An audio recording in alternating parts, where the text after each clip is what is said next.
Senate 846, an act to designate the United States Courthouse located at 80 Lafayette Street in Jefferson City, Missouri as the Christopher S. Bond United States Courthouse.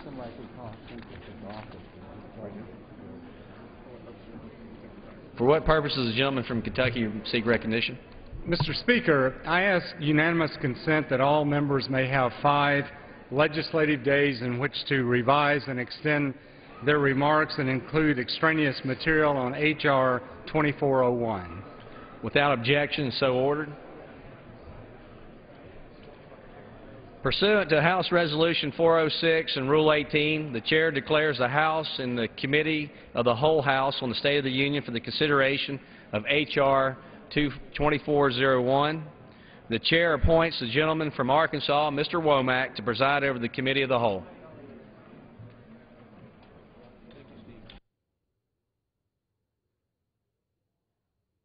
Present the Committee of the Whole House on the State of the Union for the consideration of H.R. 2401, which the clerk will report by title. A bill to require analyses of the cumulative and incremental impacts of certain rules and actions of the Environmental Protection Agency and for other purposes. Pursuant to the rule, the bill is considered read the first time. The gentleman from Kentucky, Mr. Whitfield, and the gentleman from California, Mr. Waxman, each will control 1 hour. The Chair recognizes the gentleman from Kentucky. Mr. Chairman, thank you very much. And the last time the Clean Air Act was significantly changed was in 1990. To spin. Committee will be in order. Would members please vacate the aisles, remove your conversations from the floor. The gentleman deserves to be heard.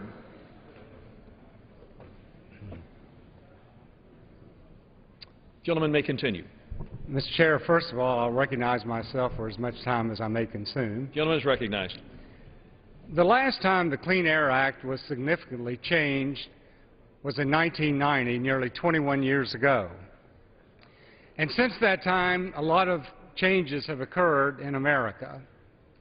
First of all, we find ourselves today with a situation with over 14 million Americans are unable to find work, and millions more have given up trying. It appears that the only place where the job situation is good is at federal regulatory agencies. Employment at federal regulatory agencies has climbed 13% since President Obama took office, while private sector jobs shrank by 5.6%. I believe that these two divergent trends are related because the breaking pace at which the Environmental Protection Agency is cranking out new regulations is creating obstacles to job creation in America and also to stimulating the economy.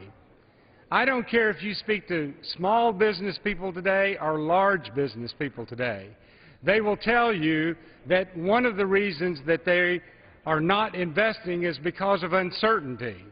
Uncertainty about the health care bill that was passed last year.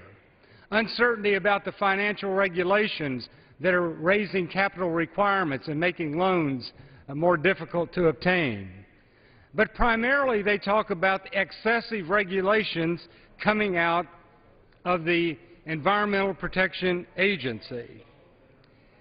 Now, these regulations normally are not scrutinized very much.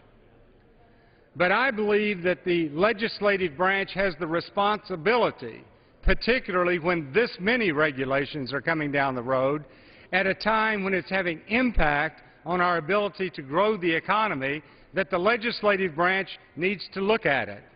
And that's precisely what we're doing with the TRAIN Act. Under the TRAIN Act,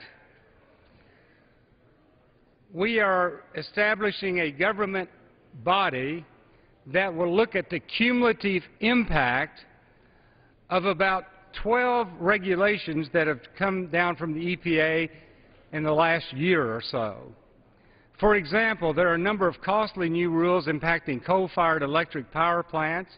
These include Utility MACT, cross-state air pollution rules, greenhouse gas rules, coal combustion residuals, and others.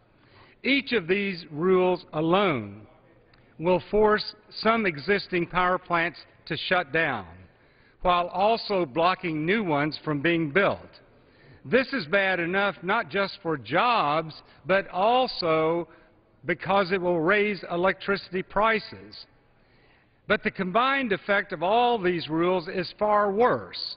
In fact, it could even reduce generating capacity enough that it would jeopardize the reliability of the nation's electric grid system. And we need to know all of the information that we can obtain about these regulations so that we can move forward in a legitimate and conscientious way.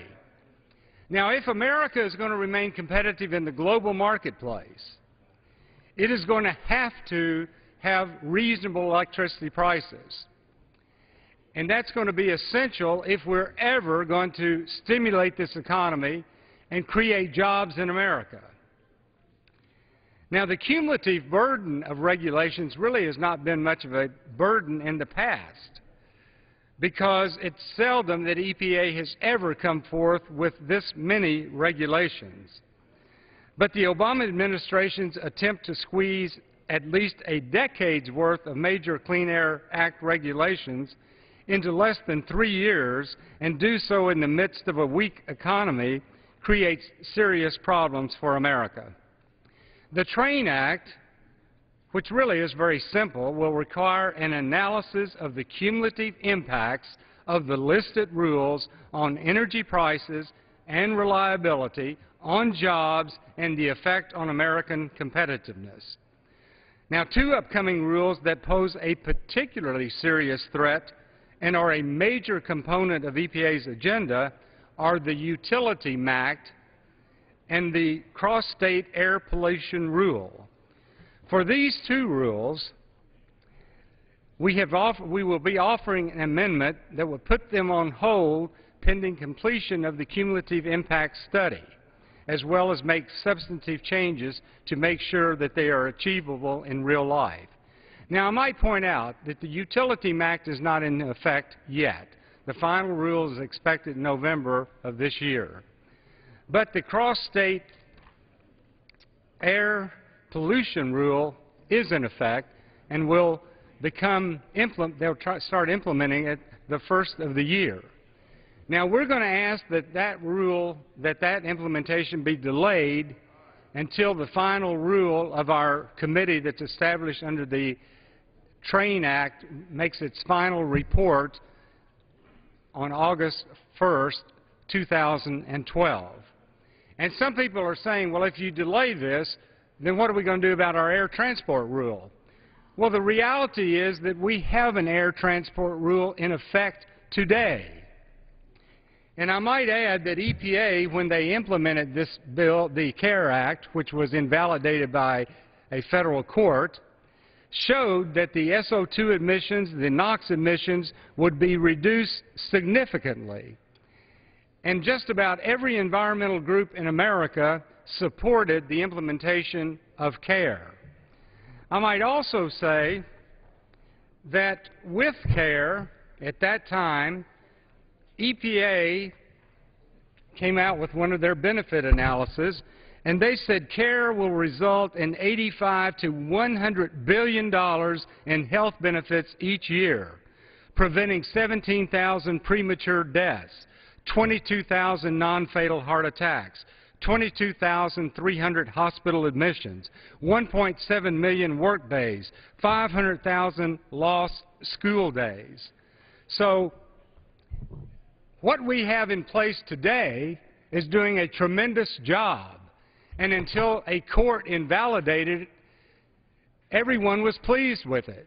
And so there's little reason for us to rush forward to put in a new air transport rule when we have one that is working fine today. Now, I might also say some people have criticized this by trying to look at the cumulative impact of all these 12 or 13 regulations that EPA has implemented. But I would point out that President Obama, in his Executive Order 13563, said that tailor regulations. I'm asking people in my administration to tailor regulations to impose the least burden on society, taking into account other things, including the cost of cumulative regulations. So this legislation, which some people are going to describe as radical, is simply implementing what President Obama has asked his Environmental Protection Agency to do, and yet they refuse to do it.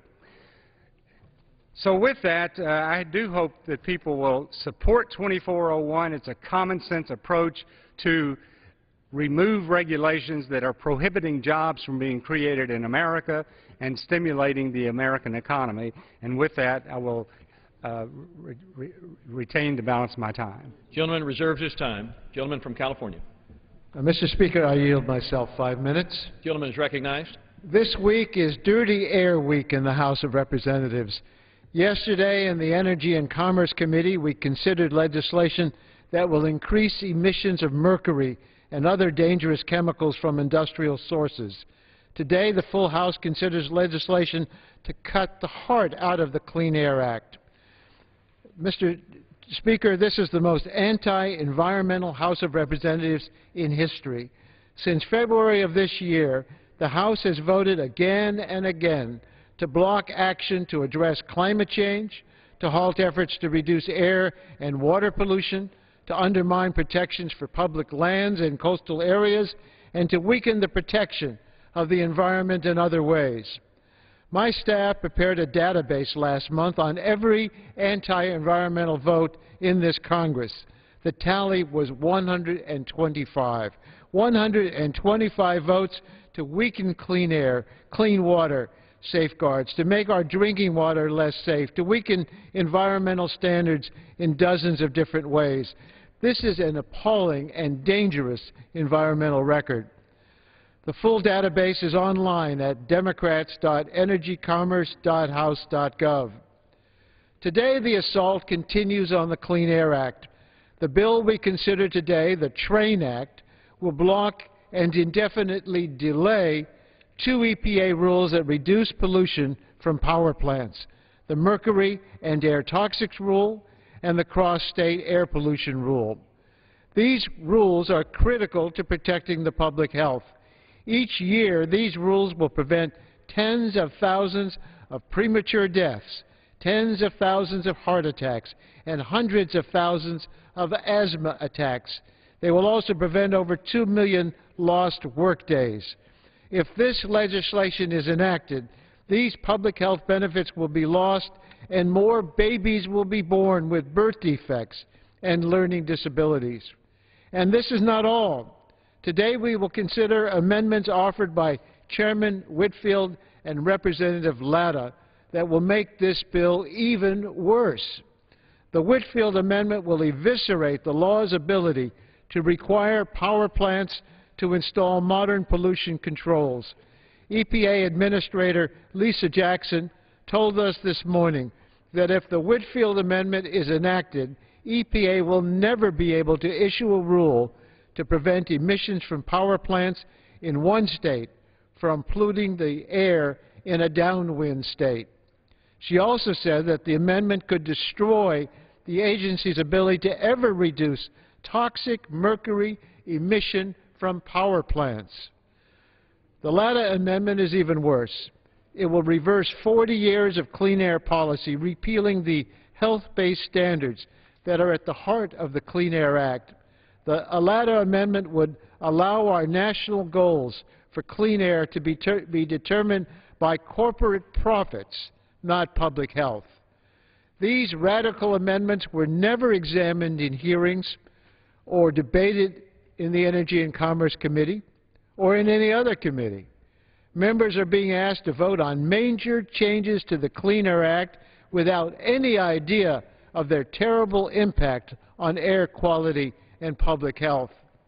My Republican colleagues will argue that we need to gut the Clean Air Act because it is a job-killing law. That is categorically false. The last 40 years prove we can have both economic growth and a clean environment.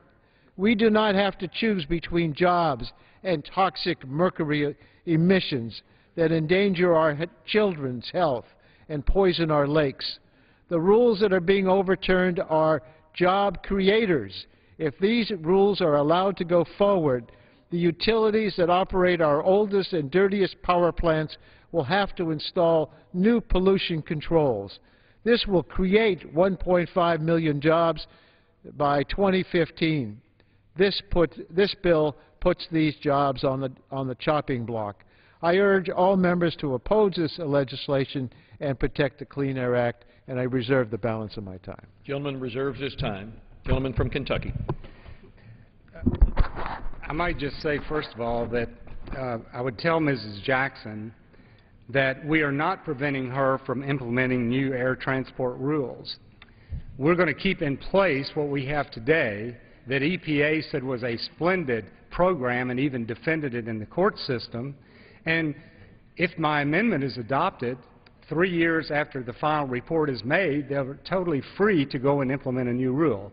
This time I'd like to recognize the Vice Chairman, the gentleman from Oklahoma, Mr. Sullivan, for 5 minutes. Gentleman from Oklahoma is recognized for 5 minutes. Thank you, Mr. Speaker. I rise today in strong support of H.R. 2401, the Transparency and Regulatory Analysis of Impacts on the Nation Act of 2011, otherwise known as the TRAIN Act. As House Republicans move forward with a bold agenda to grow our economy and put Americans back to work, one area that must be addressed is the issue of overregulation by the federal government. I strongly believe the Obama administration is moving too fast and showing little regard for the economic consequences of their energy and environmental policies. They are trying to regulate what they don't have the votes to legislate, and it is going to cost Americans jobs. With our nation suffering under a crushing weight of 9% unemployment, and the fact that the United States failed to create a single job in the month of August, the stakes could not be higher. The simple fact is that the businesses make decisions on where to invest based upon a number of factors, but regulatory certainty ranks at the top of the list. I introduced this bipartisan legislation to protect American jobs, jobs that we are in danger of losing due to the Obama administration's environmental regulatory agenda. The TRAIN Act will force the EPA and other federal agencies to conduct an in-depth economic analysis of several of their rules and regulations so Congress and the American people can fully understand how the EPA's regulatory train wreck will impact our economy. In fact, EPA's rules and actions addressed in this legislation cost billions of dollars to the U.S. economy. The time to address the full economic burden of these regulations is now. At its heart, the TRAIN Act simply asks questions that should be asked of any expensive regulation. What do these regulations mean for our ability to compete in the global marketplace? Will electricity prices climb, and by how much, as power producers are required to retrofit plants to meet new requirements? How would higher electricity prices and plant closures affect jobs in the U.S.? It's really astonishing that the EPA is not doing this already. It's just common sense, good government for American workers and businesses.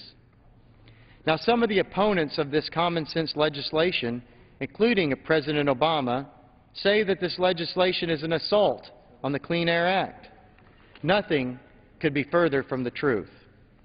The TRAIN Act will not prevent EPA from continuing to develop regulations.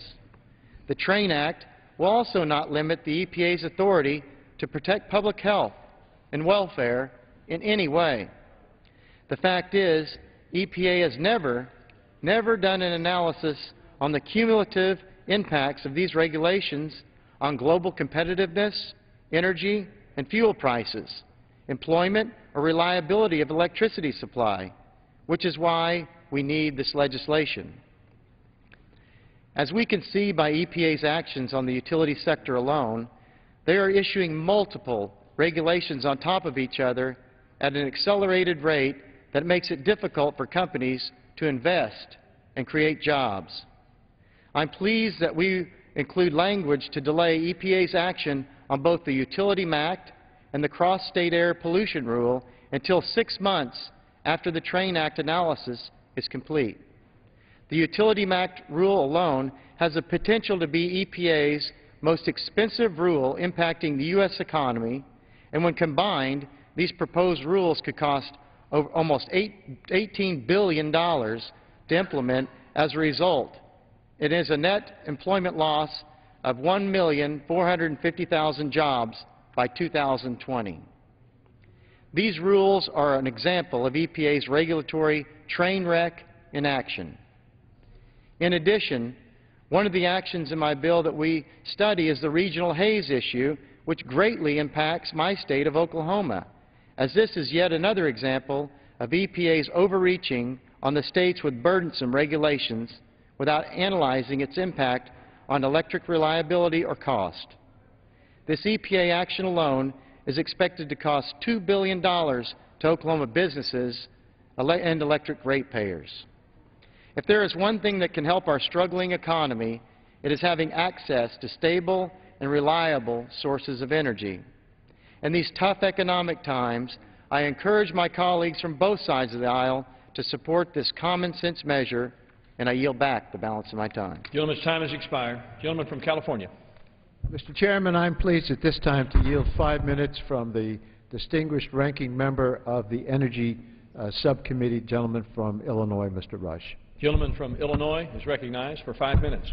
I want to thank you, Mr. Speaker, and I want to thank the fine ranking member of the full committee, Mr. Waxman, for his outstanding leadership on this matter and other matters before our committee and before this Congress. Mr. Speaker, I join my friend and colleague, ranking member Waxman, in his declaration that this week should be known as the Dirty Air Week in America, based on the Republican legislative agenda. The so-called Train Act is really a train wreck for the air we breathe, the environment we live in, and the jobs we need. Just yesterday, in a full Energy and Commerce Committee markup, my Republican colleagues, on a mostly party-line vote, favorably passed out 2 bills that would delay the Obama administration's new rules for industrial boilers and cement kilns, H.R. 2250 and H.R. 2681, respectively. These 2 bills would delay the toxic emissions limits for both boilers and cement kilns, 2 of the largest emissions sources that lack federal standards, and permanently weaken the Clean Air Act so that the EPA will be forced to issue weaker standards for these polluting facilities than the law currently requires. And now today, we're here debating the Train Wreck Act, which will delay for at least 3 years the implementation of 2 new U.S. EPA rules for power plants. The newly finalized cross-state air pollution rule for sulfur dioxide and nitrogen oxides, and the soon-to-be finalized rules for hazardous toxic emissions.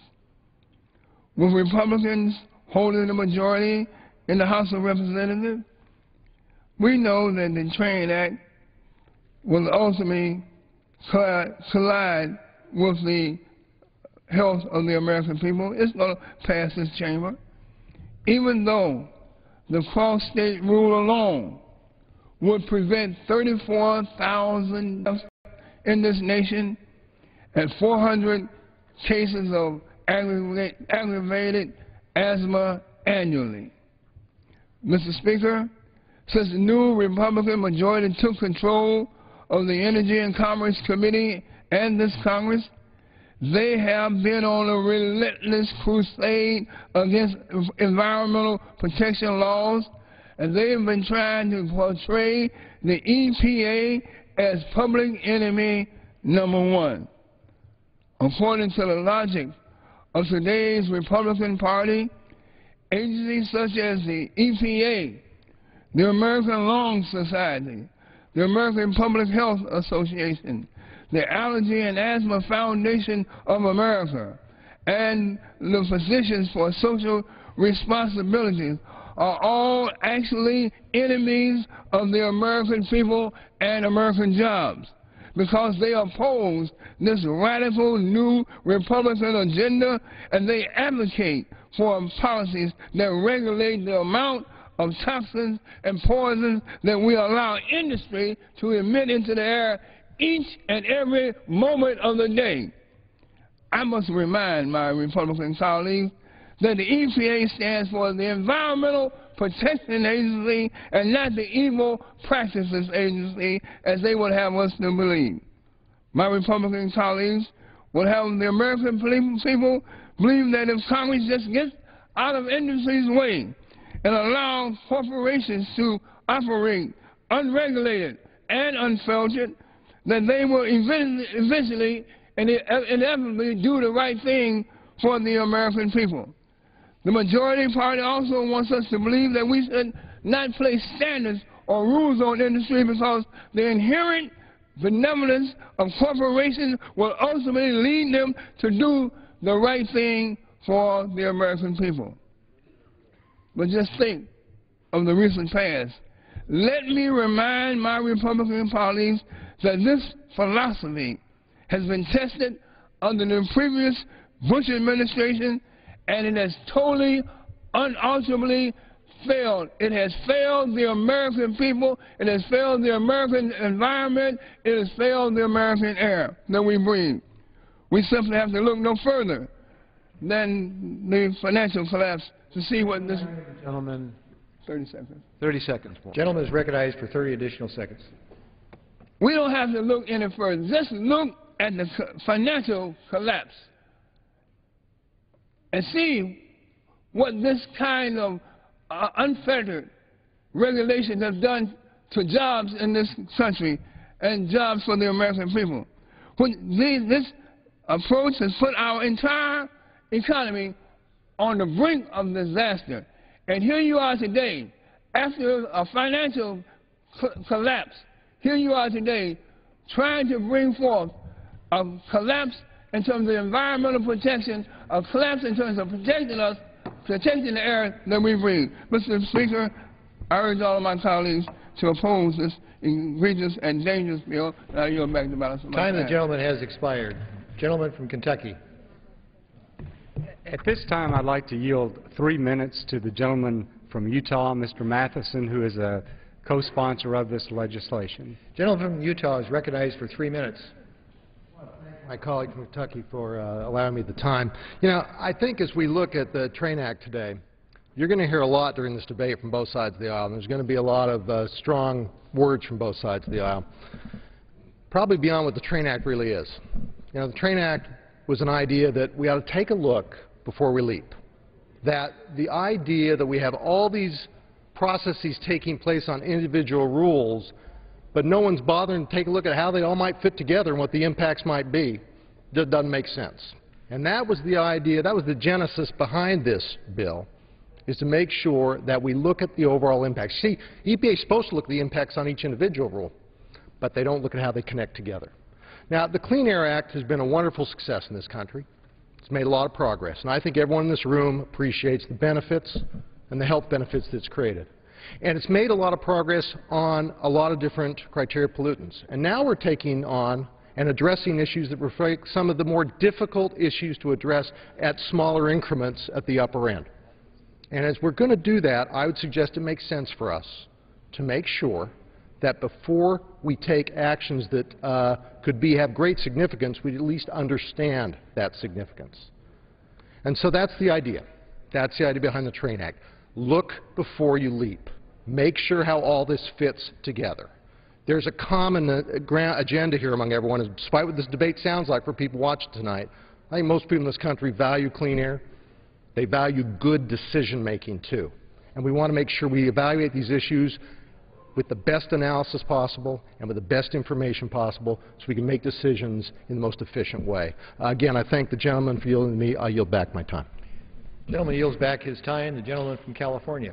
Mr. Chairman, I'm pleased and honored to yield 5 minutes to one of the strongest environmental champions in the House of Representatives, gentleman from Massachusetts, Mr. Markey. Gentleman from Massachusetts is recognized for 5 minutes. I thank the gentleman, and I rise in opposition to the Republican Train Act, the Total Regulatory Amnesty for Industry Negligence Act of 2011. The very silly premise of this bill is that it's simply impossible to keep our air clean and still keep our economic engine chugging along. This Republican-led House has initiated a full-throttle repeal-a-thon. It's a three-part strategy. 1, deny the science. 2, delay the regulations. 3, deter efforts to protect the health and security of millions of Americans. We keep hearing from Republicans about how EPA's clean air standards to reduce mercury, lead, dioxins, and other pollutants need to be economically analyzed and reanalyzed. They insist that even if a standard for one toxic chemical was met by an entire industrial sector, the removal of just one more poisonous chemical would cause a domino effect of problems for the industry. And the solution for these supposed problems? It is a time-tested Republican tradition. First, pass legislation that repeals regulations that have already been set. 2, require endless study of the cumulative effects of all regulations of all industries. And finally, just for good measure, pass an amendment that guts the very underpinnings of the Clean Air Act. Make no mistake, that is what we are doing here today. Our planet is warming and extreme weather is increasing. We're having record 100-year floods every few years. Hurricanes have caused floods, massive power outages, and deaths. Texas was on fire this summer after having the warmest summer ever recorded by any state. The President has issued disaster declarations in 48 states so far this year. We have set an all-time high of 83 major disasters declared in 2011. We've already had 10 weather events causing $1 billion or more in damages, another record, and we still have 3 months of the year left to go. And what do Republicans propose? Rather than saving money by cutting the hundreds of billions we spend on unneeded Cold War-era nuclear weapons, the Tea Party chooses to cut funds that would reduce our dependency on foreign oil.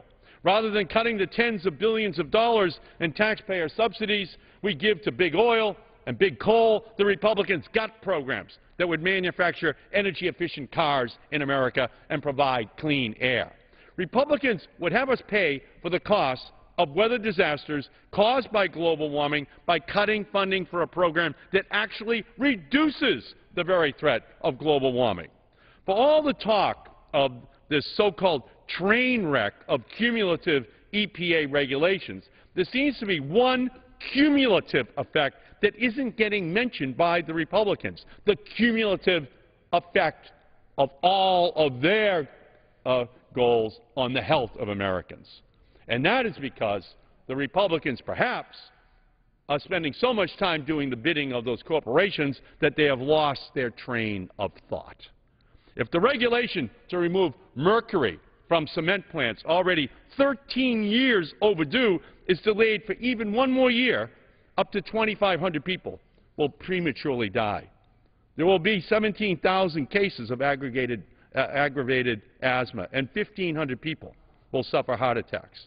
If the regulation to remove mercury, lead, and cancer-causing toxins from incinerators and industrial boilers, already 11 years overdue, is delayed for one more year, there will be 6,600 people who will prematurely die because of that. And additionally, if this bill passes, it would repeal mercury and cross-state air pollution rules for power plants, resulting in the loss of 25,000 more lives and more than 11,000 heart attacks. And that's just with 1 year of delay.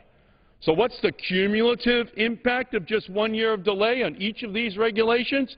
34,000 people will die, and many more will be injured.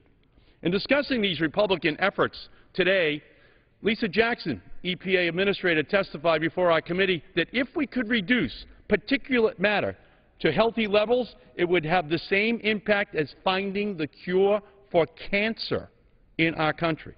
The difference is we already know how to reduce particulate matter. We don't know how to cure cancer.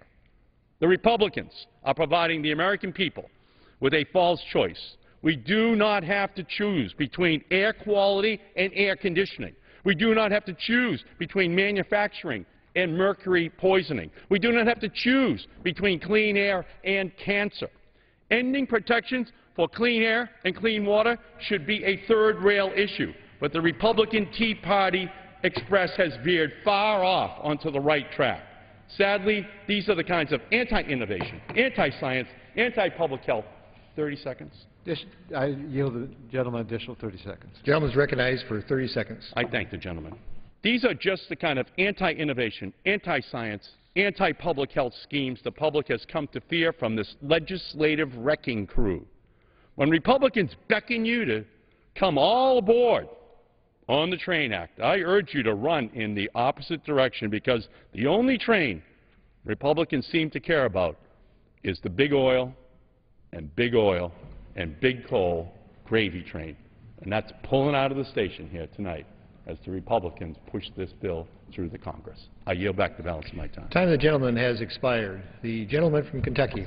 I might say to the gentleman from Massachusetts, there's nothing in the TRAIN Act that would delay for one day the greenhouse gas regulations that EPA adopted last January. There's nothing in this bill relating to the cement Act as well. At this time, I would recognize the gentleman, Mr. Griffith, from Virginia, for 3 minutes. Gentleman from Virginia is recognized for 3 minutes. Thank you, Mr. Chairman. Ladies and gentlemen, I knew that I was going to speak on this important legislation, and I tried to find the words that I would use this evening. And while I was attempting to do that, I came across a letter to the editor in the Virginian Leader in Giles County, Virginia, that was published yesterday, September 21st, 2011, and sent in by John and Eleanor Kinney. Now, they are described in their letter as an American blue-collar worker. Neither Republican or Democrat do they support.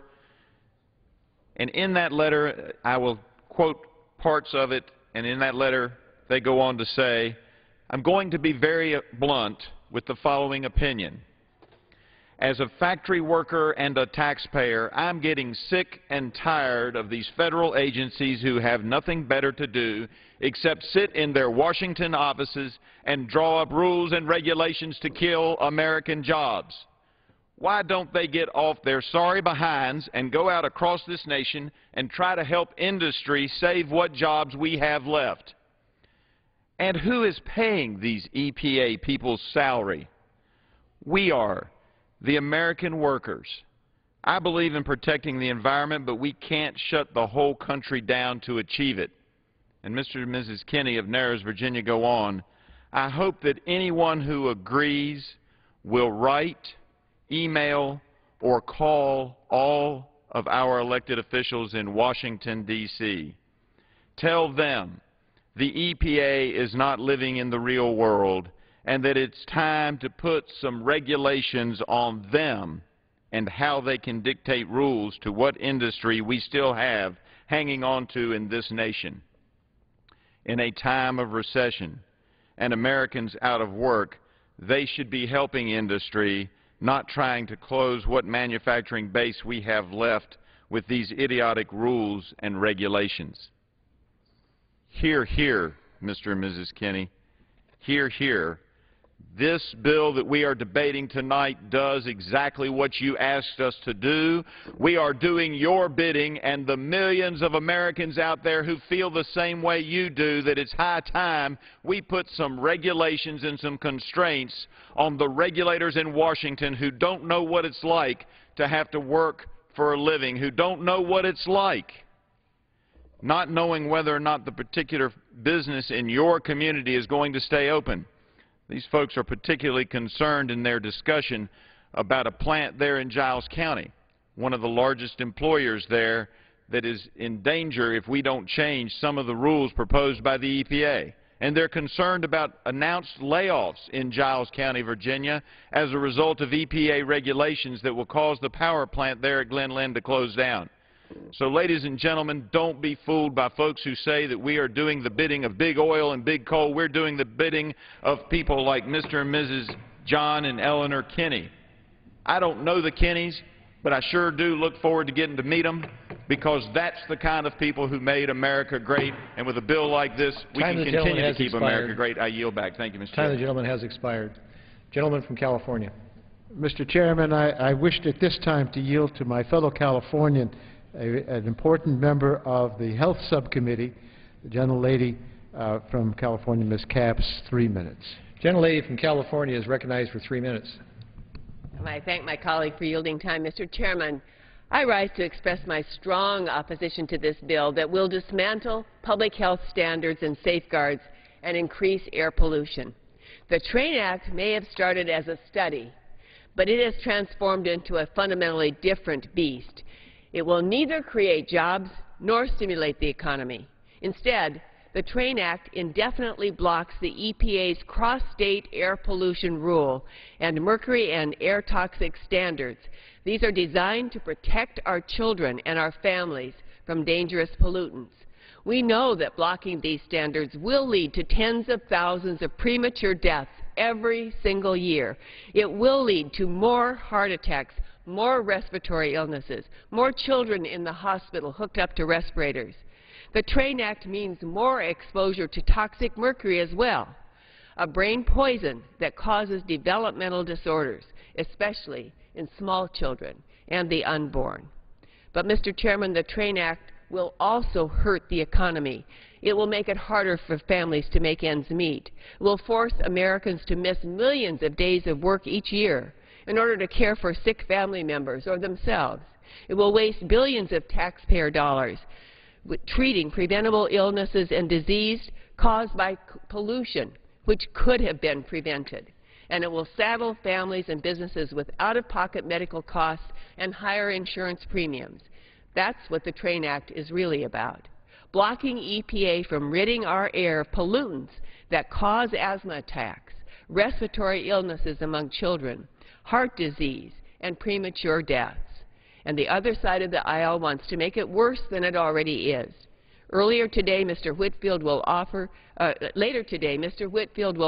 amendment that imposes even longer mandatory delays on EPA's 2 life-saving clean air standards. And it will rewrite the Clean Air Act to reverse the way toxic air pollution standards are set. Instead of basing standards on the cleanest plants, the standards would be based on what the oldest and dirtiest plants are doing. Today, Administrator Jackson testified that this change alone would make it impossible to ever issue a cross-state pollution standard. Another amendment led by Mr. Latta would invert the Clean Air Act's 40-year-old requirement that EPA set its clean air standards on health science and medicine alone. His amendment would eliminate that right which Americans depend upon. I urge my colleagues to vote no on these dangerous amendments because Americans don't want millions of tons of toxic pollution dumped into their lungs. They want jobs, and they aren't fooled that they need to pay for those jobs with more pollution. They want a stronger economy, not increased health care costs and suffering. And most importantly, they want their children to breathe clean and safe air. I urge my colleagues vote no on this bill. Time of the gentlelady has expired. The gentleman from Kentucky.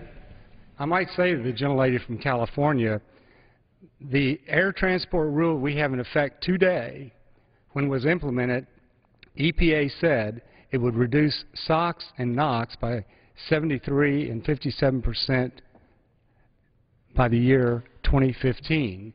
So it's not like we don't have something already in place. At this time, I'd like to recognize the distinguished member from California, Mr. Costa, for 2 minutes.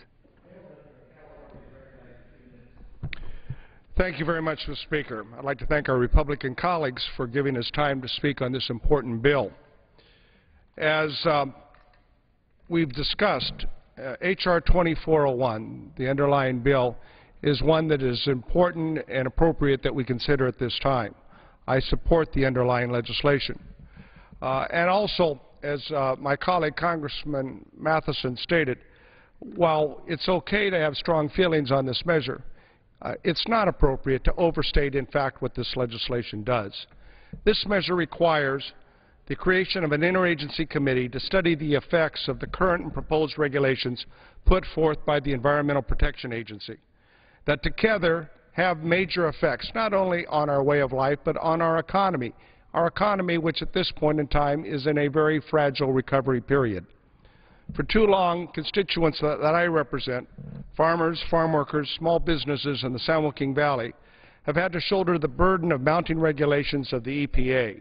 They've worked hard to meet stricter standards, and we're making progress. We have made great progress in cleaning up the air quality in the valley, even while the population is growing more rapidly than any other place in the state. But yet, common sense must prevail.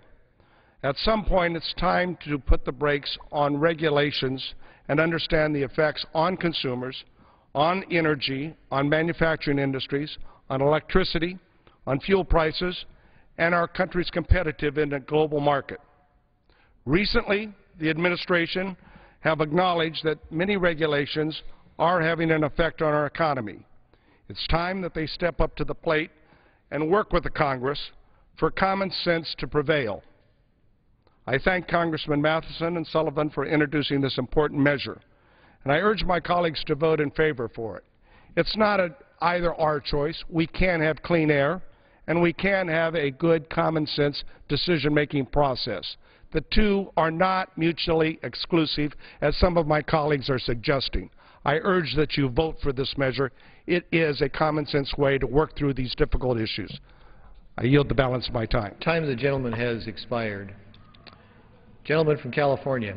Mr. Chairman, before I yield, I want to indicate that Mr. Whitfield just argued that this bill will not harm public health because although it blocks two critical rules to clean up old power plants, it does not repeal the Clean Air Interstate Rule or the CARE Rule. Well, leaving an inadequate rule in place does not achieve the health benefits lost by blocking the mercury air toxics rule and the cross-state air pollution rule. The CARE Rule was blocked by the courts. They found it didn't comply with the Clean Air Act because it did not effectively address pollution that crosses state lines. That means that states suffering from upwind pollution have to look for additional, more costly pollution reductions from smaller local sources. And it does not require power plants to clean up mercury and other toxic air pollution. His statement was absolutely incorrect. I at this time want to yield 4 minutes to a very important member of our, 3 minutes to a very important member of our committee, Ms. Schakowsky from the state of Illinois. Gentlelady from Illinois is recognized for 3 minutes. I thank the gentleman for yielding. The majority's assault on clean air continues and has culminated into what my friend and colleague Mr. Waxman has rightly referred to as Dirty Air Week. The effort to further delay EPA from protecting our air would damage our environment and the health of our citizens. Today, 60% of Americans live in areas where air pollution has reached unhealthy levels. The health care costs associated with air pollution are estimated at over $100 billion annually. But these statistics would be even worse without the protections of the Clean Air Act. According to the American Lung Association, Clean Air Act regulations prevented over 160,000 premature deaths in 2010. Over the past 20 years, the EPA estimates that the Clean Air Act prevented 21,000 cases of heart disease, 672,000 cases of chronic bronchitis, 843,000 asthma attacks, and 18 million child respiratory illnesses. Yet today we consider a bill the Natural Resources Defense Council has deemed the deadliest bill on the Republican agenda. The goal of the TRAIN Act is to undermine EPA's ability to protect our citizens from dangerous toxins through the dismantling of the mercury and air toxics and cross-state air pollution standards. As a mother and a grandmother, I've been a long-time advocate of clean air practices, especially with regard to mercury. Mercury threatens public health, but is particularly dangerous to pregnant women and children. Overexposure to mercury inhibits a child's ability to walk, talk, read, write, and comprehend, and is one of the most dangerous unregulated toxins, which is why I led legislation in the last Congress to curb mercury emissions from various facilities. In my home state of Illinois, coal-fired power plants emitted almost 5,000 pounds of mercury into the atmosphere in 2009, making Illinois the 7th most mercury-polluted state in the nation. But while Illinois has taken steps to reduce mercury contamination, air pollution doesn't stop at state borders. Federal standards are needed to ensure that every state makes a good faith effort to protect its residents. The mercury and air toxic standards will prevent 4,500 cases of acute bronchitis, et cetera, 6,800 premature deaths, and the cross-state air pollution rule will prevent 400,000 cases of aggravated asthma and 34,000 deaths per year. You know, my colleagues across the aisle claim to be in the business of eliminating burdens, but by my math, every year these regulations are delayed. Over 40,000 preventable deaths will occur. And as much as Republican opponents to the EPA would like to disagree, these rules, like the previous Clean Air Act regulations, will grow our economy. Earlier this year, the Political Economy Research Institute concluded the cross-state mercury and air toxic rules will drive investments that could create 300,000 new jobs annually. The mercury and toxics air standard alone is expected to generate $7 billion in annual GDP growth. The numbers are clearly in favor of the Clean Air Act, and I reject the Republican idea that Americans need to choose between jobs and health. The proven good news is that we can do both. Time of the gentlelady has expired. Thank you. I yield back. Gentleman from Kentucky. At this time, I'd like to recognize the distinguished gentleman from Kentucky, Mr. Guthrie, who is a member of the Energy and Commerce Committee, for 1.5 minutes. Gentleman from Kentucky is recognized for 1.5 minutes. Thank you, Mr. Speaker. The position, the bipartisan position, the one that both parties working together have put forward is to support this. And we've had different comments about the Republicans are doing this or that, but the truth in the matter is this is a bipartisan bill. And it's a bipartisan bill that our country needs, because for 2.5 years, bureaucrats at the Environmental Protection Agency have run wild with new regulations while hiding the staggering job losses that would result. The TRAIN Act requires an interagency committee to study the actual economic effects of EPA regulations and makes the findings public. Most of us say that's common sense requests of EPA. No more regulations until we know how many jobs will be lost. Mr. Speaker, I have a manufacturing background, and I come from a manufacturing state. In Kentucky, we know what it takes to keep and grow jobs, and it isn't excess regulations from EPA. I implore my colleagues to pass the TRAIN Act and shed light on the havoc that this agency is causing for job creators nationwide. A vote for this bill is a vote for jobs and for transparency. Thank you, and I yield back. Gentleman yields back his time. The gentleman from California. Mr. Chairman, at this time I wish to yield 5 minutes to the gentlelady from the state of Colorado, Mr. Getty. Gentlelady from Colorado is recognized for 5 minutes. Thank you, Mr. Chairman. Mr. Chairman, for too long, too many people in this body have proposed that we must make what amounts to a devil's bargain, choosing between environmental protections and jobs. Today, the ideology behind that false choice brings us to the brink of gutting one of our nation's fundamental environmental laws, the Clean Air Act. Mr. Chairman, the Clean Air Act has safeguarded our economy and our families' health for decades, and despite heated rhetoric from the other side, it does not stand in the way of creating jobs.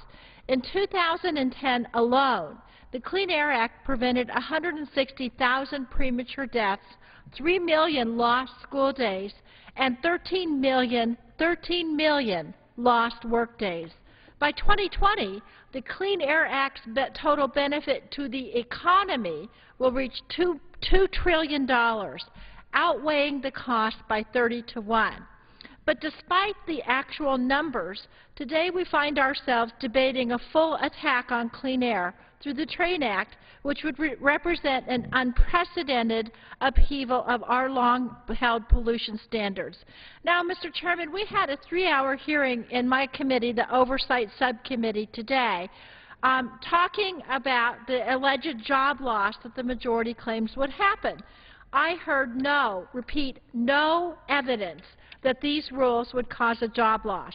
In fact, the evidence put into the record at the hearing showed that these regulations will create jobs at the same time they are preserving our citizens' health. A key amendment to this act, which will be introduced later by Mr. Whitfield and which was accepted during the committee markup, is a dangerous measure that would indefinitely block two major Clean Air Act regulations. First, the utility MACT rule, reducing mercury and other toxic emissions from power plants, and also the cross-state air pollution rule, reducing sulfur dioxide and nitrogen oxide emissions from power plants. Both of these rules are being developed after extensive cost-benefit analyses. Together, the two rules would prevent more than 50,000 premature deaths per year across the country. Now, why would we delay implementation of the rules based solely on letters from constituents and anecdotal evidence? In fact, these two critical federal regulations correspond to successful pollution regulations in my home state of Colorado that are already bringing positive results for our state. Now, everybody in this chamber knows the natural beauty of Colorado is a treasure for everyone to enjoy. People move there because of the clean air and safe water. It is also a primary driver in our economy through natural resources development and tourism. But because of mercury emissions from power plants, cement kilns, refineries, and commercial boilers, about 20% of our pristine lakes and reservoirs contain mercury-tainted fish, including in our alpine areas. To combat that, Colorado has adopted some of the most stringent mercury rules in the country, with regulations on the books to cut mercury emissions by 80% by 2012 and 90% by 2018. These state regulations have been implemented successfully and to our collective economic benefit. A federal overlay to such regulations would bring the benefits that we have in states like Colorado to the entire nation. Colorado also has been a leader in cutting sulfur dioxide and nitrogen oxide emissions to our economic and environmental benefit. While some states had a tough time designing haze reduction plans in response to the Bush administration's now defunct Clean Air Act interstate rule, Colorado didn't wait. We knew that we could clean up our power plants and also power the economy. So in 2010, Colorado enacted the Clean Energy, Clean Jobs Act. The law calls for utilities to reduce haze-causing emissions of sulfur dioxide by about 80% and nitrogen oxide by 85%. As a result, Colorado's largest utility, Xcel Energy, is on track to, it's going to shutter 4 coal-powered plants, 3 in Denver, and replace that generation with natural gas-powered units. It will also install emissions controls for another 951 megawatts of coal-fired electrical generation. And, Mr. Chairman, Xcel expects that these improvements will only increase rates by 2% annually over the next 10 years. Colorado's successful experience with these types of regulations stands as even further proof that effective and efficient regulations to protect our air and water bring ever-growing benefits to our nations.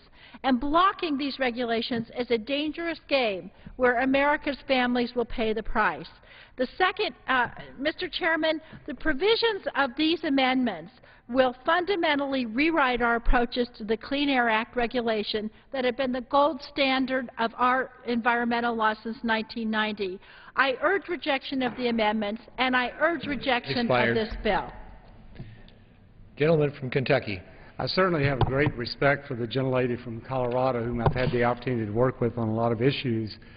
But I would say to her and to others, the only regulation that we're delaying relating to mercury is the utility MACT, and I might say that EPA said that the health benefits from the reduction of mercury because of utility MACT was so insignificant that they did not even include it as a benefit. At this time, I'd like to recognize the gentleman from Texas, Mr. Olson, who's a member of the Energy and Commerce Committee, for 2 minutes. Gentleman from Texas is recognized for 2 minutes. I thank my colleague from Kentucky. Mr. Speaker, there appears to be some funny accounting at the Environmental Protection Agency. EPA justifies issuing major rules that will have a tremendous negative impact on our economy by relying on the concept of, quote, lives saved from premature death, unquote. Well, let's take a look at those lives saved numbers. 90% of the 13,000 to 34,000 theoretical lives saved from the cross-state air pollution rule are from particulate matter exposures already below the National Air Ambient Quality Standard. 90% of the 6,000 to 17,000 theoretical lives saved from the Utility Act are from particulate matter exposures already below the National Air Ambient Quality Standard. Notice the theme? The EPA should explain how they attribute a net benefit to a concentration of particulate matter below their own standards. I encourage members to vote yes on the TRAIN Act, H.R. 2401, to hold the EPA accountable and to put a stop to this job-killing nonsense. I yield back.